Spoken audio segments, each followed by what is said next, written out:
نبی نے جتنا پڑھائی لکھائی کا زور دیا ہے اتنا کسی اور قوم کے اندر موجود نہیں ہے۔ اللہ کے نبی نے ایک چبوترا بنایا تھا جس کو اصحاب صفہ کہتے ہیں، وہ صرف اس لیے وقف تھا کہ تمہارا مطلب یہ ہے کہ تم دین حاصل کرو، اور صرف دین ہی حاصل مت کرو، دنیا بھی ہرو۔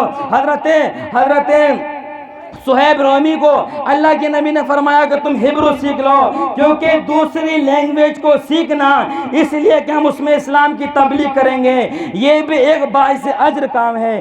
اس لیے جو قرآن نازل ہوا ہے ہم اس کی، اللہ فرماتا ہے ہم اس کی سیفٹی کرنے والے ہیں۔ تو آج کی یہ تاریخ جو ہے وہ قرآن کے سلسلے میں ہے۔ ہم تو کچھ نہیں دے سکتے کسی کو، کیونکہ ہماری بس کی بھی نہیں ہے کہ اتنا بڑا کام کر لیا، حفظ کر لیا۔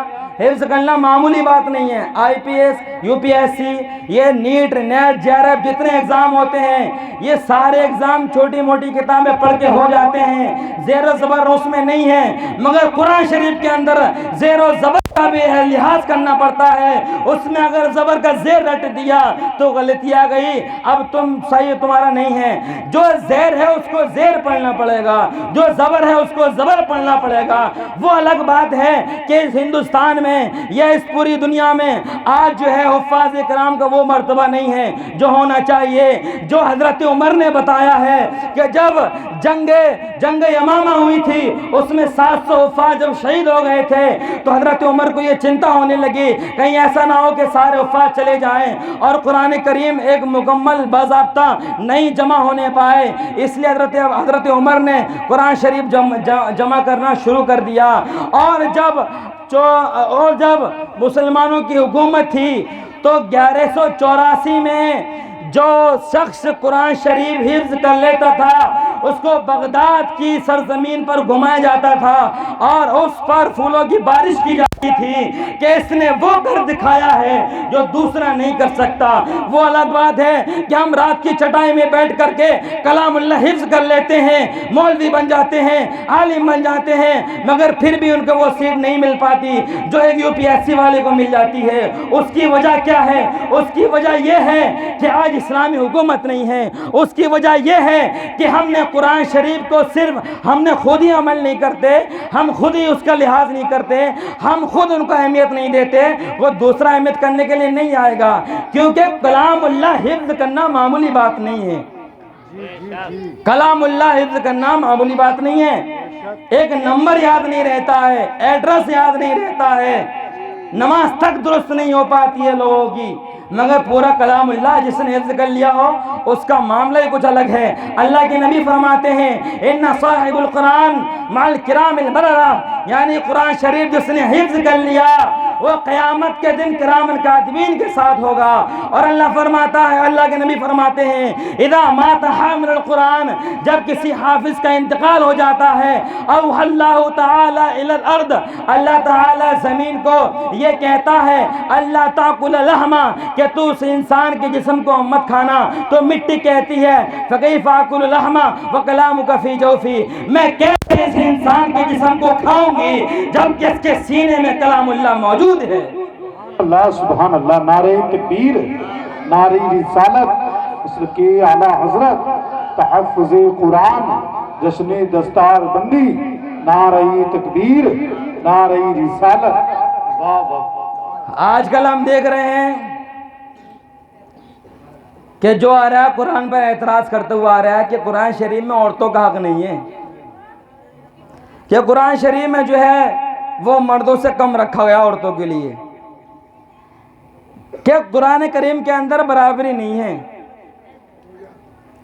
یہ بہت سارے اعتراض کلام اللہ پر ہوتے ہیں، اور وہ لوگ قرآن کو 40 سال پڑھتے ہیں، پڑھاتے ہیں، قرآن کو سیکھنے کے لیے نہیں، قرآن میں کوئی مسٹیک ایسی مل جائے جس کو ہم چیلنج کر سکیں۔ کمپیوٹر دوارا چیک کیا گیا کلام اللہ کو چیک کرو، مگر کوئی مسٹیک ہے نہیں، کلام اللہ اللہ کا کلام ہے، اس میں کیسے غلطی ہو سکتی ہے؟ لوگوں نے اس کے خلاف ایک کتاب لکھی، کئی ساری کتابیں لکھی، جس میں سے ایک انگریز ہے جس کا نام ہے جارج سیل۔ جارج سیسل نے ایک کتاب لکھی جس کتاب کا نام ہے دا قرآن. جب وہ بنارس کا گورنر تھا اس نے کتاب لکھی اور اس نے یہ کہا کہ قرآن شریف یہ ایک ریڈیکل بک ہے, ایک پرانی کتاب ہے اور یہ آج کا ماڈرن زمانہ ہے, اس کے حساب سے یہ کلام اللہ فٹ نہیں ہوتا ہے. کلام اللہ انسان کی رہنمائی صرف نماز کے لیے کرتا ہے, روزے کے لیے کرتا ہے, کسی دوسری چیز کے لیے نہیں کرتا ہے. اور وہ اس نے دعویٰ کیا تھا کہ میں ایسا دعویٰ کرتا ہوں کہ قرآن شریف میں سائیکولوجی نہیں ہے, قرآن شریف کے اندر فلسفی نہیں ہے, قرآن شریف کے اندر بوٹنی نہیں ہے. مگر جب قرآن کے ایکسپرٹ میدان میں آئے تو قرآن کے ایکسپرٹ نے کہا کہ جو سائنس قرآن میں موجود ہے وہ کسی دوسری آیت میں ہے بھی نہیں. قرآن میں اللہ نے فرمایا اذا الشمس کورت واذا النجوم انکدرت, اور جب ستارے بے نور ہو جائیں گے. اس کا مطلب یہ ہے کہ جب ستارہ آج کی سائنس بولتی ہے کہ لوہا زمین سے ملتا ہے, مگر قرآن فرماتا ہے لوہا زمین سے نہیں ملتا ہے بلکہ آسمان سے نازل ہوتا ہے.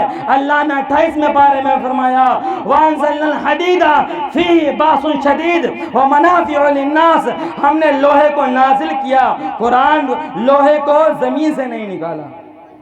تو قرآن پڑھیے, اس کا مطالعہ کیجیے.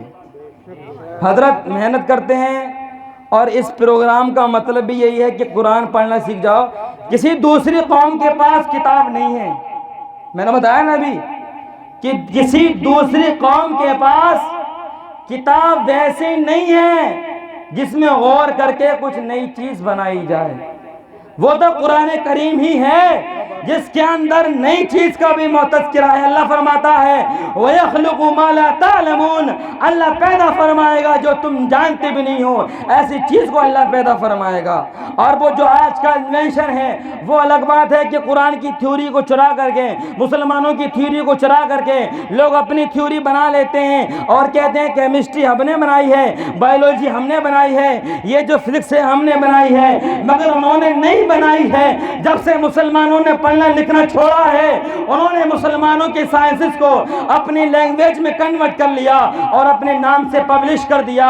لوگ کہتے ہیں کہ ہم نے, انگریز لوگ کہتے ہیں کہ ہم نے جو ہے اڑنے کی تھیوری دی ہے, مگر اڑنے کی تھیوری کسی انگریز نے نہیں دی ہے بلکہ ایک مسلمان عباس ابن فرناس نے دی ہے. لوگ کہتے ہیں کہ بلڈ سرکولیشن ہم نے دیا ہے, مگر بلڈ سرکولیشن کسی اور نے نہیں دیا ہے بلکہ انہوں نے ابن النفیس نے بلڈ سرکولیشن دیا ہے. لوگ کہتے ہیں کہ آنکھ کی سرجری ہم لوگ کرتے ہیں اور ہم نے اس کے انوینشن کیا ہے, مگر آنکھ کی سرجری انگریزوں نے نہیں کی ہے بلکہ سب سے پہلے ابو القاسم الزرابی نے آنکھ کی سرجری کی ہے.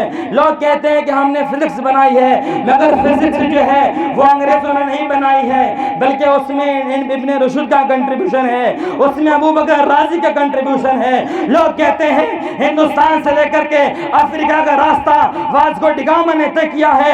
ارے واسکو ڈی گاما نے نہیں طے کیا ہے, آپ تاریخ کو پڑھیے.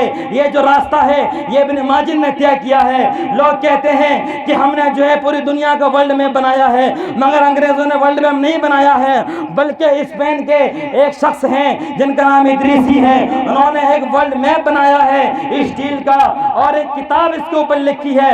اس کتاب کا نام ہے نصرۃ المشتاق فی اختراق الآفاق. لوگ کہتے ہیں کہ الجبرا ہم نے دیا ہے, مگر الجبرا انہوں نے نہیں دیا ہے بلکہ محمد بن موسیٰ خوارزمی نے دیا ہے. لوگ کہتے ہیں گریویٹی کانسیپٹ ہم نے دیا ہے, مگر انہوں نے نہیں دیا ہے بلکہ ایک مسلمان ابن حیثم نے دیا ہے. لوگ کہتے ہیں کہ ہم نے یہ ڈام بنایا ہے, ہم نے یہ لینٹر ڈالا ہے. یہ لینٹر ڈالنا, یہ ڈام بنانا یہ انہوں نے نہیں دیا ہے بلکہ ابن حیثم نے دیا ہے. یہ جو کیمرے کی تھیوری ہے آج ویڈیو بن رہی ہے, یہ کیمرے کا انوینشن کس نے کیا ہے؟ کسی انگریز نے نہیں کیا ہے بلکہ ایک مسلمان ابن حیثم نے البیت المسلم کتاب لکھ کر کے اس کا انوینشن کیا ہے. ارے قرآن کو پڑھیے, اپنی تاریخ کو پڑھیے. ہمارا ماضی وہ تھا کہ ہم نے 61% دنیا پر حکومت کی ہے, آج وہ ماضی ہے کہ 56 ملک ہو کر کے بھی ظلم کو نہیں روک پا رہے ہیں. کبھی کہیں ظلم ہوتا ہے, کبھی کہیں ظلم ہوتا ہے. ارے 56 ملک مسلمانوں کے ہیں, 24% پوری دنیا میں موجود ہیں, مگر صرف اور صرف بھیڑ کے لیے ہیں, اپنے مفاد کے لیے ہیں, اپنی قوم کے لیے نہیں ہیں. کوئی نیا کام نہیں کر رہے ہیں. موٹر سائیکل انگریزوں کی ہے, اس کو چلا رہے ہیں. یہ مائک انگریزوں کا ہے, اس کو چلا رہے ہیں. ہوائی جہاز انگریزوں کا, اس میں بیٹھ کر کے اڑ رہے ہیں. مسلمان خود نہیں پڑھتے. ارے جب تعلیم میں آگے نہیں ہوگے تو پھر تمہارا کوئی نہیں آنے والا. جب ہمارا عمل صحیح نہیں ہوگا, جب ہماری تعلیم صحیح نہیں ہوگی, تو اللہ فرماتا ہے وَإِن تَتَوَلَّوْا يَسْتَبْدِلْ قَوْمًا غَيْرَكُمْ ثُمَّ لَا يَكُونُوا أَمْثَالَكُمْ. اگر تم پھر گئے اسلام سے تو پھر اللہ تعالیٰ تمہاری جگہ دوسری قوم لے آئے گا, اور وہ تمہاری طرح نہیں ہوگی. اس لیے جو ہمارے پاس ایمان بچا ہے, جب وہی کمزور ہو جائے, جو ہماری فنڈامنٹل رائٹس ہیں جب وہ نہ ہم کو مل پائے, جب ہماری عبادت درست نہ ہو پائے, جو ہماری نماز میں خامی ہونے لگیں, تو پھر کیا فائدہ ہے ایسے اسلام کا. اس لیے اسلام پر پابند رہیے, علم حاصل کریے. اللہ تعالیٰ ہم سب کو عمل کی توفیق عطا فرمائے.